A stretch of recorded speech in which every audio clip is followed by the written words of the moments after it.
When my mother walked into that big white kitchen on Thanksgiving morning, she was wearing the gray dress I had bought her for her birthday. She had pressed it the night before. She had pinned her hair back the way she used to when she was younger. And she was smiling, the way she always smiled when she was trying very hard not to cry. I did not know it then, but that smile would stay in my mind for the rest of my life. I want to tell you something honest before I begin this story. I am not a perfect daughter. I never was. I have made my mother wait in the rain. I have forgotten to call her on her birthday. I have spoken to her in a tone I would never use with a stranger. And still, she loved me. Still, she came when I asked. Still, she put on that gray dress. That is what mothers do, I think. They keep coming, long after we stop deserving it. My name is Eliza. I am 41 years old. I am married to a kind man named David, and I have 2 children who are growing up faster than I can keep track of. We live in a large house on a quiet street, the kind of house with white columns and a wide porch and a garden that requires more attention than I can give it. From the outside, it looks like a very happy life. And in many ways, it is. But there is a Thanksgiving I cannot forget. There is a Thanksgiving that changed everything between my mother and me. And though it happened years ago, I still think about it almost every day. Visual cue: hands smoothing a tablecloth. Steam rising from a pot. The sound of a door opening. My mother's name is Ruth. She is 73 years old now, though she carries herself like a woman much younger. She has never owned a fancy thing in her life. She raised 3 children on a waitress's salary, in a small town where nobody had much of anything. She worked double shifts at a diner called Maggie's, and she came home smelling like coffee and bacon grease, and she never once complained. When I think back to my childhood, I remember her at the kitchen sink, washing dishes long after we had all gone to bed. I remember her sitting at the table with a calculator, trying to make the numbers work. I remember her humming old church songs while she folded laundry. She never asked anything of us. Not one thing. And that, I think, is part of how all of this happened. Because when someone gives and never asks, you forget that they have needs too. You forget that they have pride. You forget that they are human beings with feelings just like yours. I forgot. For a long time, I forgot. And on that Thanksgiving day, 6 years ago now, I let something happen to her that I should have stopped the moment it started. She served our Thanksgiving dinner like a maid. In her own daughter's house. In front of my husband's family. And she did it because she thought she had signed a contract that said she had to. A contract that wasn't real. To understand what happened that day, I need to take you back. Not too far back. Just far enough to show you who my mother was, and who I had become, and how the distance between us grew without either of us noticing. I grew up in a town called Millbrook. It was the kind of place where everyone knew your name, and your business, and your grandmother's maiden name. My father left when I was 7 years old. He did not say goodbye. He simply did not come home one night, and then he did not come home the next night, and after a while, my mother stopped waiting at the window. She never spoke badly of him. Not once. When I asked her, years later, why she never said a bad word about a man who had abandoned 3 children, she just looked at me with those soft brown eyes and said, "Eliza, anger is a heavy thing to carry." I had too many other things to carry. That was my mother. She carried things quietly. She worked at Maggie's diner from the time I was 8 years old until the day I left for college. She started at 5 in the morning and came home at 3 in the afternoon, then turned around and worked the dinner shift 4 nights a week. In between, she made our lunches and helped with our homework and washed our clothes and listened to our problems. I do not know when she slept. I am not sure she did. My older brother Daniel was the responsible one. He got a scholarship to a good school and became an engineer. He moved to Seattle and started a family. He calls our mother every Sunday at the same time. He has never forgotten her birthday. My younger sister Hannah was the wild one. She got into trouble in high school and dropped out for a while, but she found her way. She runs a small bakery now, 2 towns over from where we grew up. She visits our mother every weekend. She brings her bread and stays for coffee. And then there was me. The middle one. The one who left and did not come back the way I should have. Visual cue. A college dorm room. A young woman packing her bags. A bus station at dusk. I was the first person in our family to go to a 4-year college. My mother saved for years to help me get there. She gave me an envelope on the day I left, full of cash, and she said, "This is for emergencies, Eliza. Don't tell anyone you have it." I found out later, much later, that she had sold her wedding ring to put that money in the envelope. I did not know that at the time. If I had known, maybe things would have been different. I went to college. I studied business. I met David in my second year, and we married 3 weeks after graduation. His family was different from mine. His father was a doctor. His mother was a retired schoolteacher who served on the boards of charities. They lived in a large house in a wealthy suburb, and they were polite to my mother in that careful way that wealthy people are polite to people they consider beneath them. I noticed it. I noticed it from the very beginning. But I did not say anything. Because I wanted to belong. Because I was tired of being the girl from Millbrook who shared a bedroom with her sister and wore second-hand clothes. Because I wanted, more than anything, to be one of them. David's mother, Margaret, took me under her wing. She taught me which fork to use, and how to write a proper thank you note, and how to host a dinner party. She introduced me to her friends. She told me which neighborhoods were the right kind, and which restaurants were worth knowing about. And slowly, without even meaning to, I started to be embarrassed by my own mother. Oh, I would never have admitted it. Not even to myself. But it was there. It was in the way I changed the subject when David's family asked about my childhood. It was in the way I dressed my mother for our wedding, picking out an outfit she would never have chosen for herself, telling her it would look better in the photographs. It was in the way I started inviting her to visit less often, and then less often than that, and then only on the holidays. David never pushed me on it. David is a good man, but he is the kind of good man who does not see things clearly when they are uncomfortable. He just went along with whatever I wanted. And what I wanted, I am ashamed to say, was a life that did not include reminders of where I came from. My mother never said a word. Not one word. She came when I called. She stayed when I asked. She left when I made it clear it was time to go. She never complained about the cheap motel I once booked her into because David's family was using our guest room. She never complained about being seated at the end of the table at Christmas dinner, where the conversation never quite reached her. She never complained. She just smiled. Years passed. David and I had children. We bought the big white house. David started his own consulting firm and did very well. I stopped working when our daughter was born and threw myself into the role of a certain kind of wife. I joined a tennis club. I volunteered at the school. I hosted parties. And every Thanksgiving, David's parents would come. And every Thanksgiving, I would invite my mother too. And every Thanksgiving, she would sit quietly at the end of the table while Margaret held court at the other end. And I would tell myself that everything was fine, that this was just how families worked, that my mother was happy to be included. I was a fool. I was such a fool. Visual cue, a wide dining table. 2 ends. 2 different worlds. The camera lingers on the empty space in the middle. The year my mother turned 67 was the year that David's mother Margaret decided she wanted to host Thanksgiving at our house in a different way. She called me one September morning and told me she had ideas. "Eliza, darling," she said, in that voice she used when she was about to suggest something she had already decided. "I have been thinking. This year, let us do Thanksgiving properly. The way it should be done. I have hired a caterer. I have ordered the flowers. I just need you to handle the table arrangements and a few small details." I should have stopped her then. I should have said, "Margaret, this is my house. This is my family. I will decide how Thanksgiving is done." But I did not. I never did. I always let her take over because it was easier than fighting and because some part of me still wanted her approval. So I said yes. I said, "That sounds wonderful, Margaret. Thank you so much." And then I made the phone call that would haunt me for the rest of my life. I called my mother. It was a Tuesday afternoon when I called her.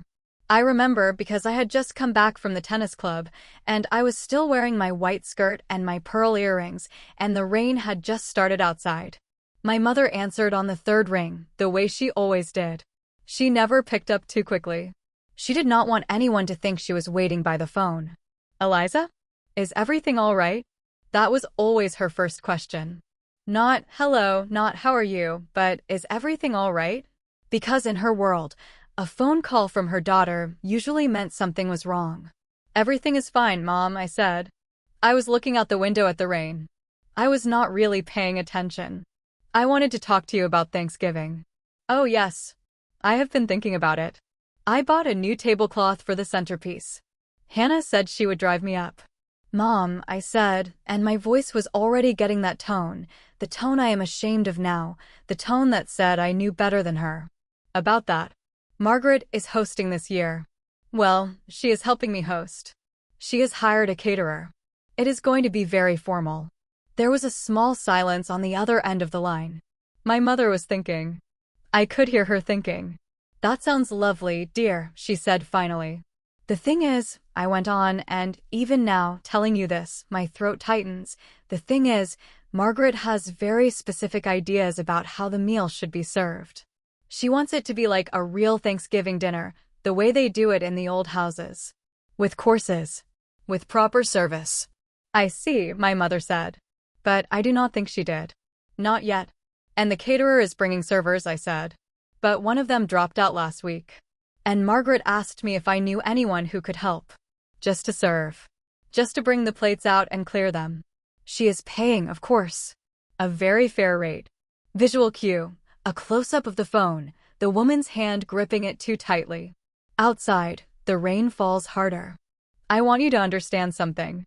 I want you to understand it very clearly, because if you do not understand this part, you will not understand anything else.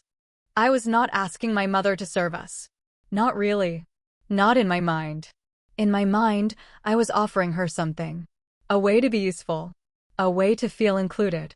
Because I knew, even then, somewhere deep inside me where I did not want to look, that she always felt out of place at our Thanksgiving dinners. That she sat quietly at the end of the table because she did not know what to say. That she watched Margaret hold court and felt small. And I thought, God, the things I thought that if she had a job to do, she would feel useful. She would feel like she had a place. She would not have to make conversation with people who looked through her. That is what I told myself. That is the story I told myself. But there was another story underneath. And the other story was that I did not want my mother at the table that year. I did not want her sitting next to Margaret's friends, in her cheap dress, with her tired eyes, reminding everyone that I was the girl from Millbrook. I did not want it. And so I found a way to keep her out of sight while still feeling like a good daughter. I am telling you this because I've spent 6 years thinking about it, and there is no kinder version of the truth. There is just the truth. You want me to serve, my mother said. Her voice was very calm. Very even. The way it always was when she was hurt. No, no, Mom. Not like that. Just to help. The caterer is paying. It is real work. You could think of it as a way to be part of the day. You always say you wish you had more to do. How much is she paying? The question caught me off guard. My mother did not usually ask about money. I don't know exactly. $200, I think. For the day. That is generous, my mother said. It is. There was another silence. Longer this time. All right, Eliza, she said. If that is what you need. Mom, you don't have to. It is fine. I would like to help. Truly. And that was that. The conversation ended. I hung up the phone. I went upstairs to take a shower. I told myself that I had handled it well. That I had given her a way to be useful. That she had said yes, so she must have wanted to. I did not think about it again for almost a month. Visual cue. A calendar on a wall. Days being crossed off. The leaves outside changing color. A slow fade. In the weeks that followed, Margaret took over the planning of Thanksgiving in a way I had never quite seen before. She came to the house 3 times. She brought catalogs and color samples. She told me which china to use, which silver, which crystal. She had hired a florist who specialized in autumn arrangements. She had ordered place cards and calligraphy. And one afternoon, about 2 weeks before Thanksgiving, she sat at my kitchen table with a clipboard and started talking about the help. That was the word she used. The help. Eliza, we need to be very clear with the servers about the protocol, she said. I have written up a small document. Just a guideline. So everyone is on the same page. You did say your mother was willing to help, yes?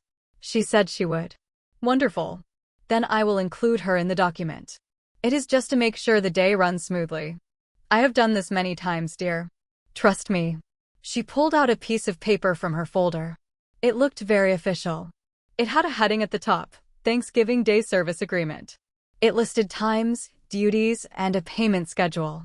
I read through it quickly. I remember thinking that it seemed a little much. That it seemed strange to make my own mother sign a piece of paper. But Margaret had a way of making everything seem normal, seem necessary, seem like the proper way to do things. Should we really have my mother sign this? I asked. Oh, it is just a formality, dear. It makes the servers feel professional. It is the kind of thing my family has always done. It gives the day structure. I did not push back. I never pushed back. I just nodded, and I let her put the paper in an envelope, and I told her I would give it to my mother when she arrived. What I did not know, what I did not realize until much later, was that the document Margaret had written was not a real contract. It was not a real anything. It had no legal meaning. It was a piece of paper with words on it, designed to make my mother behave a certain way. Designed to put her in a role. Designed to make sure she stayed in her place. It was a fake contract. And my mother, who had never signed anything in her life that she did not take seriously, would treat it like it was the law of the land. Hannah called me 3 days before Thanksgiving. Eliza, she said, what is going on with Mom? What do you mean? She is acting strange. She has been ironing aprons. She has been practicing how to carry trays. She told me she has a job to do at your house, and she has to do it perfectly. What did you ask her to do? I felt the first small twist of something in my stomach. The first small warning. But I pushed it down. I told myself my sister was overreacting. Margaret hired a caterer. Mom is just helping serve. It is no big deal. She is being paid. She told me she signed a contract. It is just a piece of paper, Hannah. To make it official. Eliza. My sister's voice changed. It got sharp.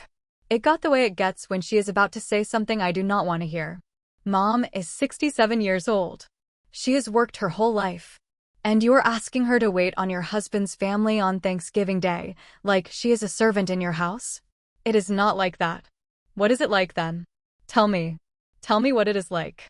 I did not have an answer. So I got angry. That is what people do when they do not have answers. They get angry instead. Hannah, you don't know what it is like in my world. You don't understand what these dinners are like. Mom is fine with it. She said yes. She wants to help. If you are so worried about her, why don't you come and help too? I would never let her do this, Eliza. Never.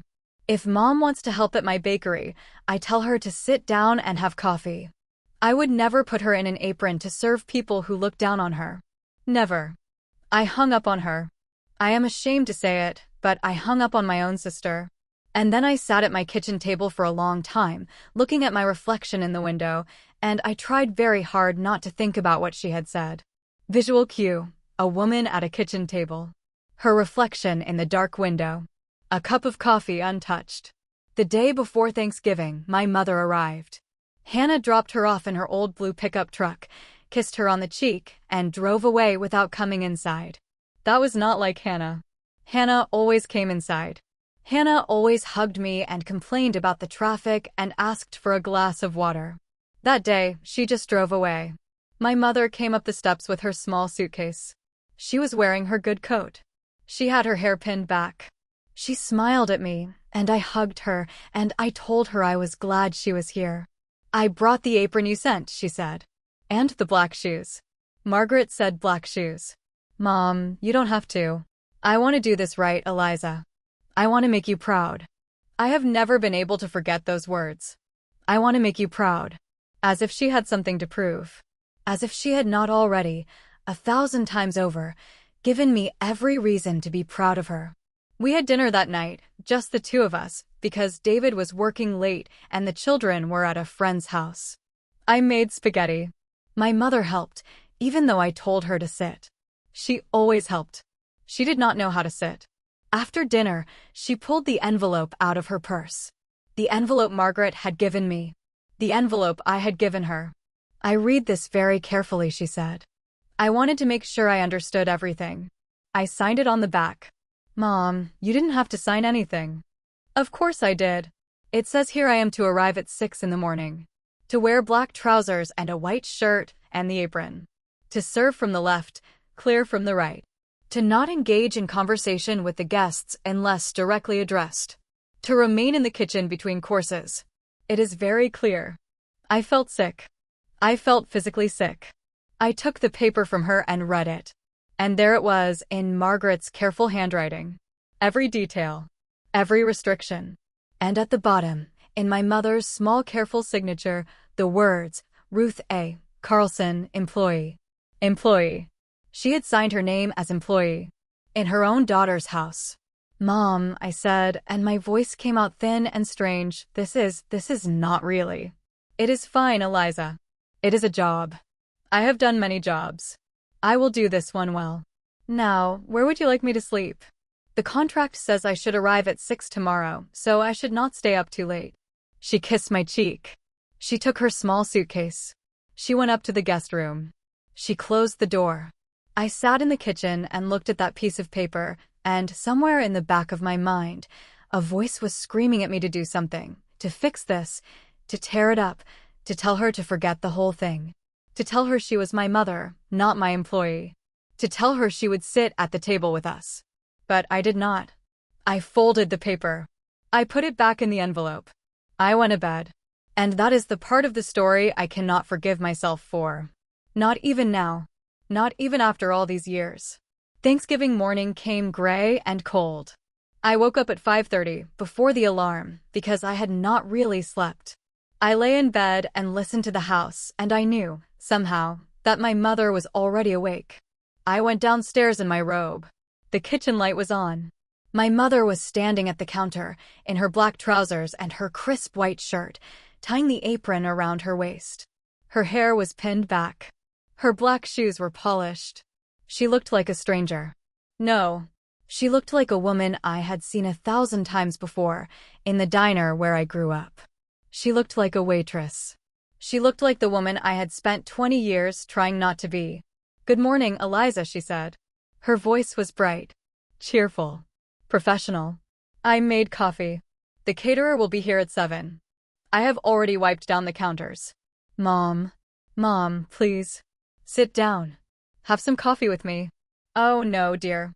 The contract says no socializing before service. It would not be right." She would not look at me. She would not meet my eyes. She had put on the costume, and she had become the role, and she was going to play it perfectly. Because that was who she was. Because she had signed a piece of paper, and to my mother, your word was your word, and you did not break it just because it was hard.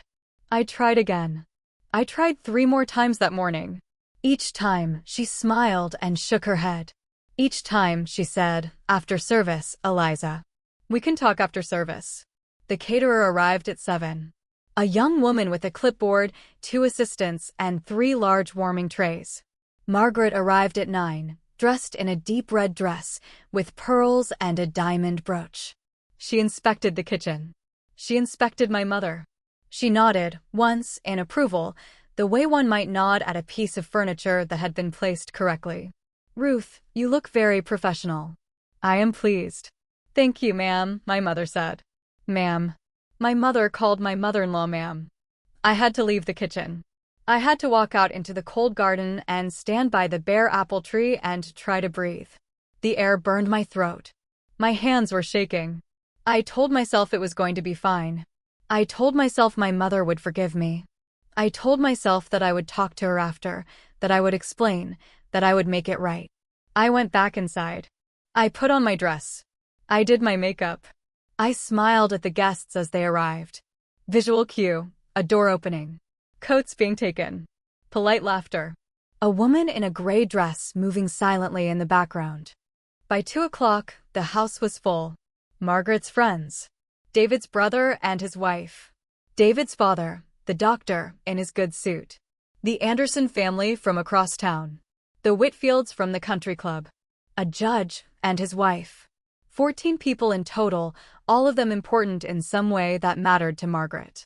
My children sat at a smaller table in the next room with their cousins. David sat beside me at the long table. Margaret sat at the head, as she always did, even though it was my house. And my mother served. She brought out the first course, a soup of butternut squash. She moved around the table silently. She served from the left, exactly as the fake contract said. She did not speak. She did not look up. She did not meet anyone's eyes. I watched her. I watched her hands, the same hands that had braided my hair when I was little, the same hands that had counted out coins to buy my school supplies, the same hands that had held mine when my father did not come home. I watched those hands set down a bowl of soup in front of Margaret, and I watched Margaret say, "Thank you, Ruth," without even looking at her. I could not eat. I could not breathe. I sat there in my expensive dress, with my pearl earrings, and I watched my mother serve soup to people who would not have given her the time of day on the street. Margaret made a small speech. She talked about gratitude. She talked about family. She talked about the importance of tradition. The guests murmured their agreement. They lifted their glasses. My mother stood near the kitchen door, with her hands folded in front of her, waiting to clear the bowls. The second course came. A salad with pears and walnuts. My mother served it the same way. From the left. Silent. Eyes down. I tried to catch her eye. I tried to mouth something to her, I am not even sure what. "I am sorry. Please stop. Please look at me." But she would not look. She had given herself a job to do, and she was going to do it without flinching. And then it happened. The thing I will remember until the day I die. One of Margaret's friends, a woman named Cynthia, with very white teeth and very red lips, was talking about her recent trip to Europe. She was telling a story about a hotel in Paris, about the wonderful service, about how the staff had been so attentive, so well-trained, so unobtrusive. She turned in her chair as my mother was clearing her salad plate. She smiled at my mother. And she said, in that bright, cheerful voice that wealthy women use when they are trying to be kind in a way that costs them nothing, "Oh, Ruth, that is your name, isn't it? You are doing such a wonderful job. So professional. Where did Eliza find you?" My mother stopped. Just for a second. Just for one breath. And then she smiled and she said, "I am just helping out, ma'am. I am glad you're enjoying yourself. Well, you simply must give me your information. I am always looking for good help for our parties. Don't you have a card?" I do not have a card." "Oh, that is all right. Just have Eliza send me your number. We pay very well, don't we, dear?" She turned to her husband. He nodded, his mouth full of bread. She turned back to my mother.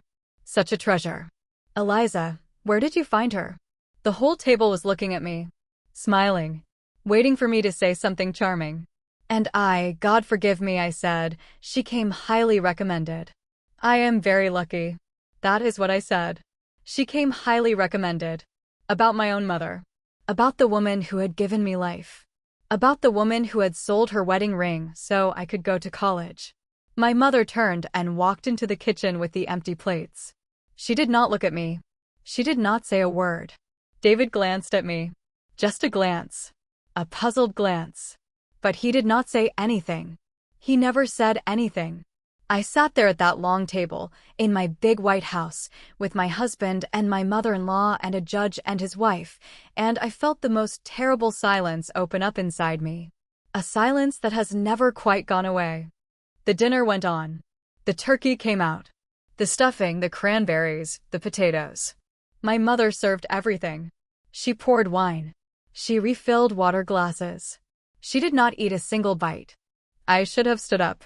I should have stood up and walked into that kitchen and taken off her apron and brought her to the table. I should have told everyone to leave. I should have done something, anything, to stop what was happening. But I did not. I sat in my chair and I smiled and I ate food I could not taste and I let it happen. By the time the dessert came, something had shifted in the room. People had started to notice that I was quiet. David had started to look at me with concern. Margaret had started to glance toward the kitchen with a small frown on her face, the kind of frown that meant my mother had taken too long, that the service was slipping. And then the door opened. But it was not my mother who came through it. It was Hannah. Visual cue, a door opening. A woman in a denim jacket standing in the doorway. Her face calm, but her eyes very, very steady. I do not know how she got there. I do not know if my mother had called her or if Hannah had simply known, the way sisters sometimes know. But there she was, standing in the doorway of my dining room, in her old denim jacket, with her hair in a loose braid, looking around at the long table and the crystal glasses and the candles. The conversation died. Everyone was looking at her. "I am sorry to interrupt," Hannah said. Her voice was very polite, very calm. "I am here for my mother. I am taking her home." Margaret was the first to speak. "I am sorry, dear. Who are you?" "I am Ruth's daughter. Eliza's sister." There was a small intake of breath around the table. Cynthia, the woman with the red lips, looked at me with wide eyes. "Eliza's sister?" I could see her thinking. "Then who is the woman in the apron?" Hannah walked past the table. She walked into my kitchen. I heard her voice through the door, very low, very gentle. I heard my mother's voice answer, also low, also gentle. I heard the sound of an apron being untied. When they came out, my mother was wearing her good coat. She was carrying her small suitcase. She had taken her hair down. She walked past the long table. She did not look at me. She did not look at Margaret. She did not look at anyone. At the door, she stopped. She turned around. And she said, in a voice so quiet I almost did not hear it, "Happy Thanksgiving, everyone." And then she walked out. Hannah followed her. The door closed. And then it was just me, sitting at the long table, in front of all of those staring faces, with a piece of pumpkin pie in front of me that I had not touched. I do not remember much of what happened immediately after my mother left. I remember Margaret saying something sharp about how dramatic the whole thing had been. I remember David asking me, in a low voice, what was going on, and me saying, "Not now." I remember serving coffee with hands that would not stop shaking.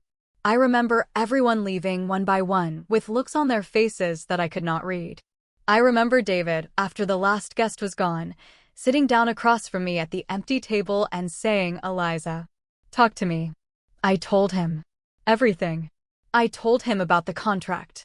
I told him about Margaret's plan. I told him about my own choices, my own silence, my own cowardice. I told him about what Cynthia had said, and what I had said back. I told him about my mother's signature on a piece of paper that meant nothing, that I had let her treat like it meant everything.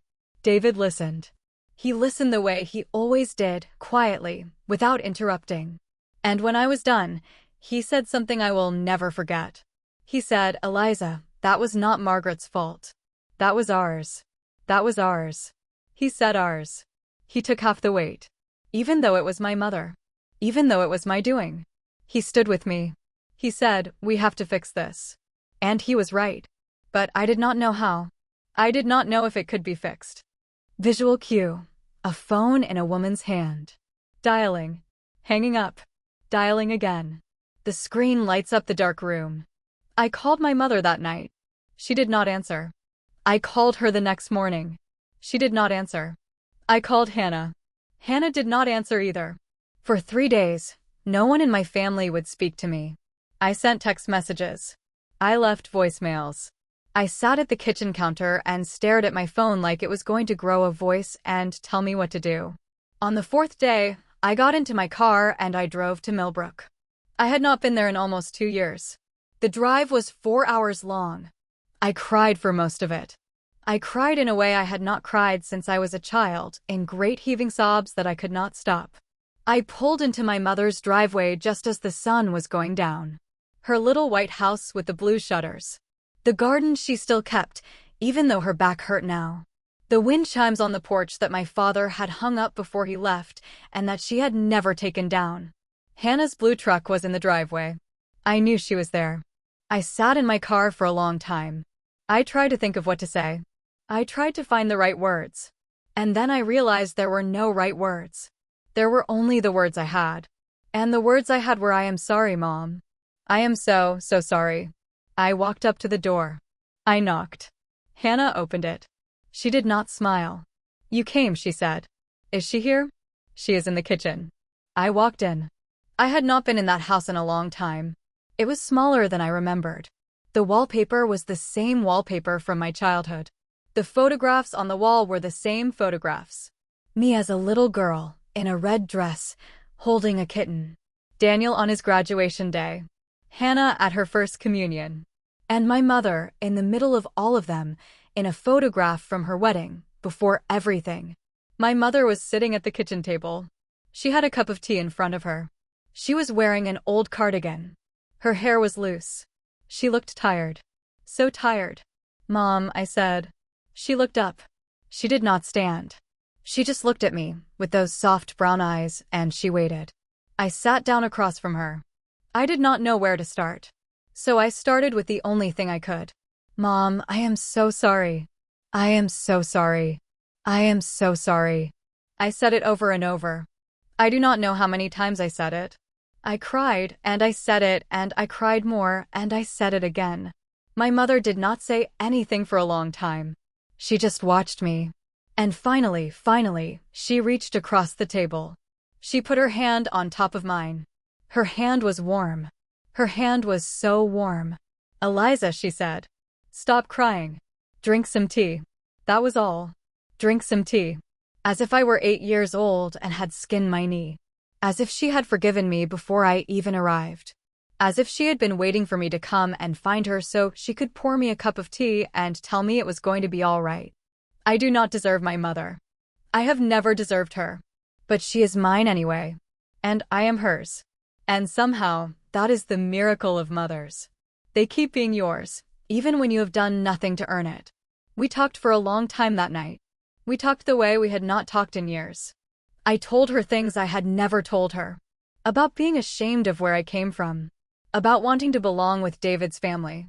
About not being able to really see her, because I was so busy trying to be someone else. She listened. She did not interrupt.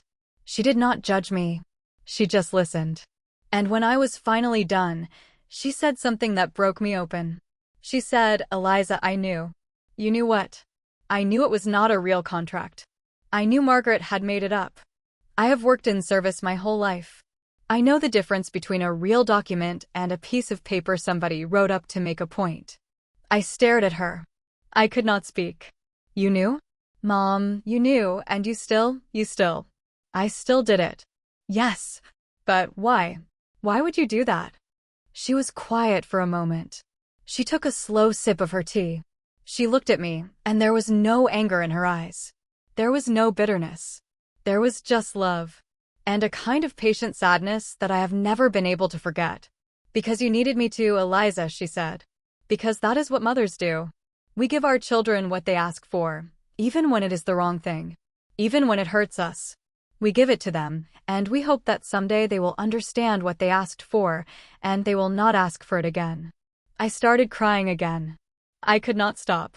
"Eliza, look at me. Listen to me." I looked at her. I was not ashamed that day. I want you to know that. I have served food my whole life. There is no shame in honest work. Whatever Margaret thought she was making me feel, she did not make me feel it. The only thing I felt that day was sad. I was sad because my daughter, my beautiful, smart, kind daughter, had become so afraid of where she came from that she could not look me in the eye in her own dining room. That was the only thing that hurt. The only thing. Visual cue. A close-up of a woman's face, eyes filled with tears. A hand on her cheek. Soft golden lamplight. I do not know what I said back to her. I think I just sat there and cried.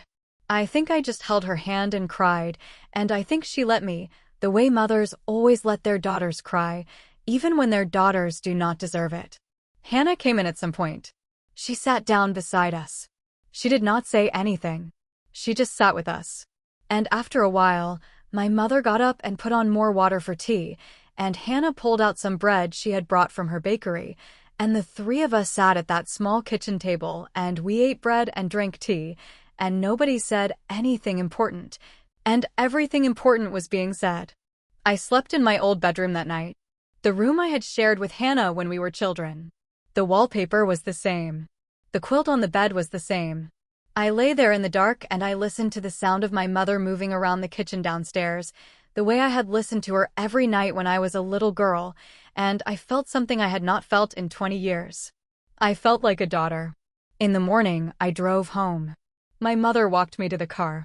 She hugged me. She said, "Come back soon, Eliza. Come back soon and bring the children." I promised her I would. When I got home, David was waiting for me. He took one look at my face, and he pulled me into the kitchen, and he made me sit down. He had been thinking too, while I was gone.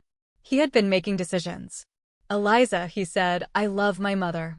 But she does not run our house anymore. She does not host our holidays anymore. From now on, we do this our way. Our family, our way. Are you with me?"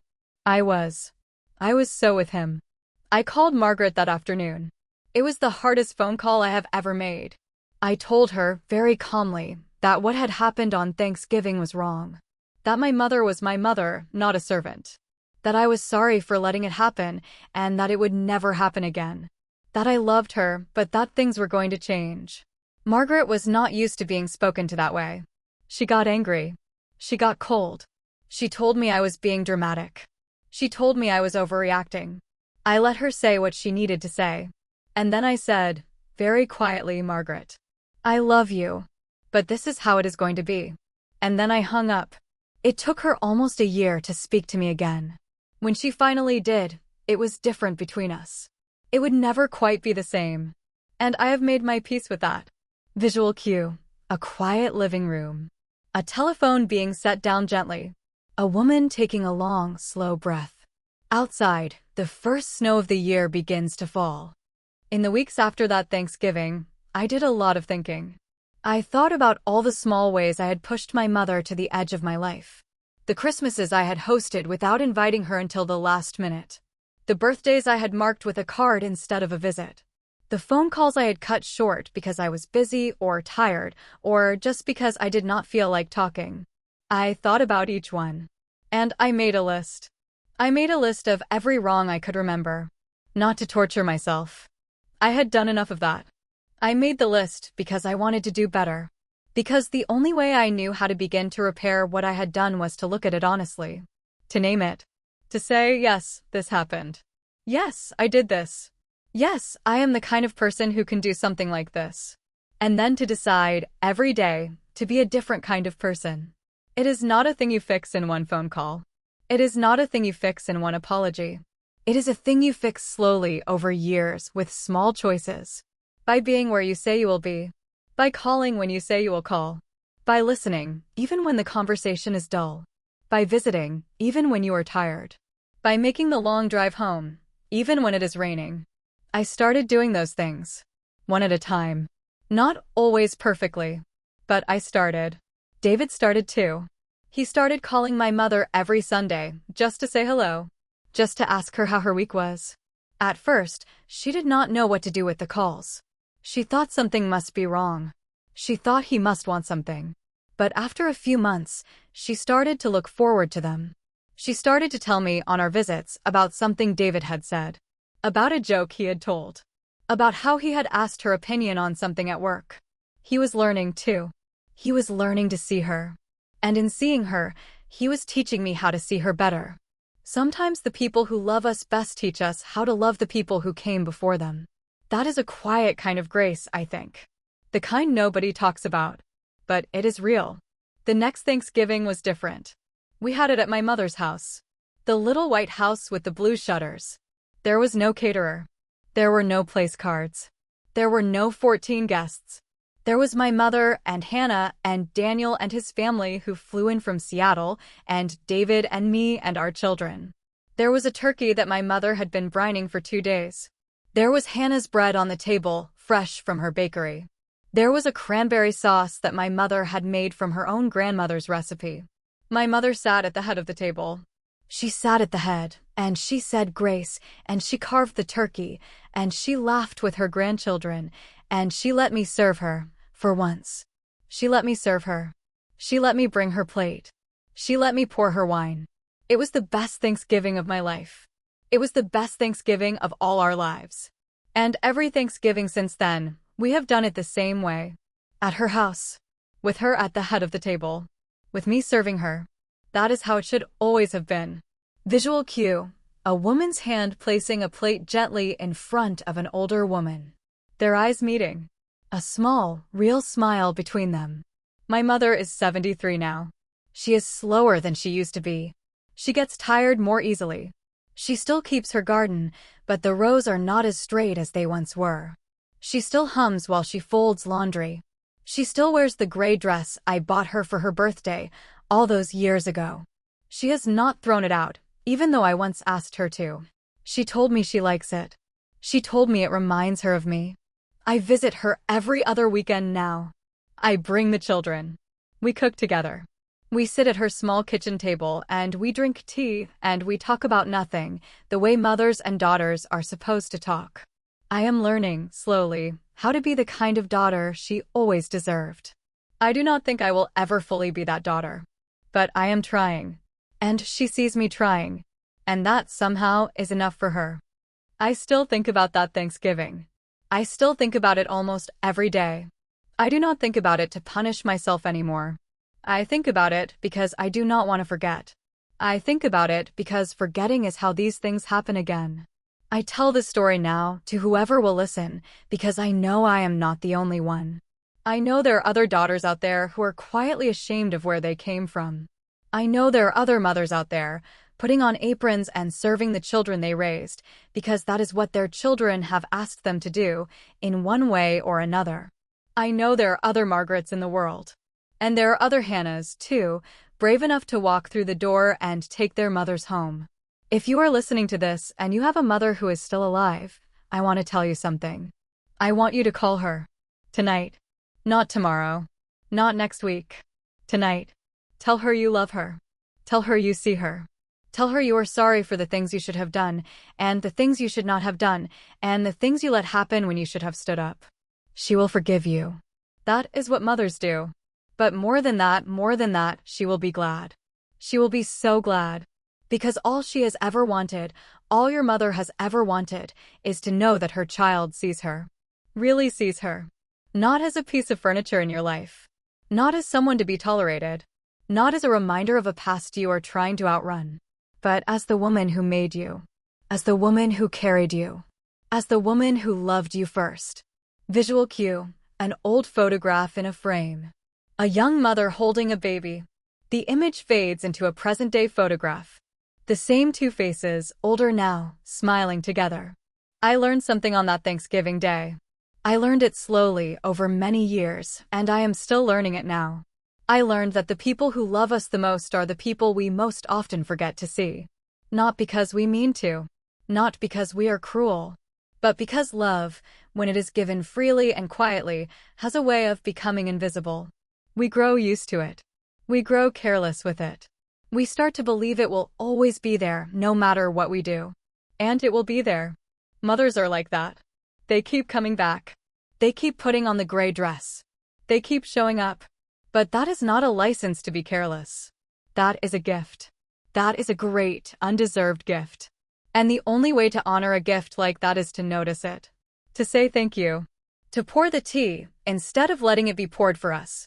To set the chair at the head of the table for the person who has been standing in the kitchen all along. I think about my mother's hands a lot now. The hands that washed dishes for 40 years. The hands that braided my hair. The hands that signed her name on a fake contract because her daughter asked her to. Those hands are smaller than they used to be. The knuckles are larger. The skin is thinner. There are spots on the back of them that were not there a few years ago. When I sit with her at her kitchen table now, I hold those hands. I hold them, and I look at them, and I try to remember every line, every wrinkle, every small scar. Because someday those hands will not be there to hold. And I want to know them. I want to know them by heart. I do not know how much time I have left with my mother. None of us know how much time we have with anyone. But I know that every Sunday morning I call her. I know that every other weekend, I drive the 4 hours to Millbrook with my children in the back seat. I know that every Thanksgiving, from now until the day she is gone, she will sit at the head of her table, and I will serve her. Because that is who she is. And that is who I am trying, finally, to become. If there is a lesson in this story, it is this. Be careful with the people who love you quietly. Be careful with the people who do not ask for anything. Because they are often the people who have given you the most. And if you are not paying attention, you can miss them. You can lose them.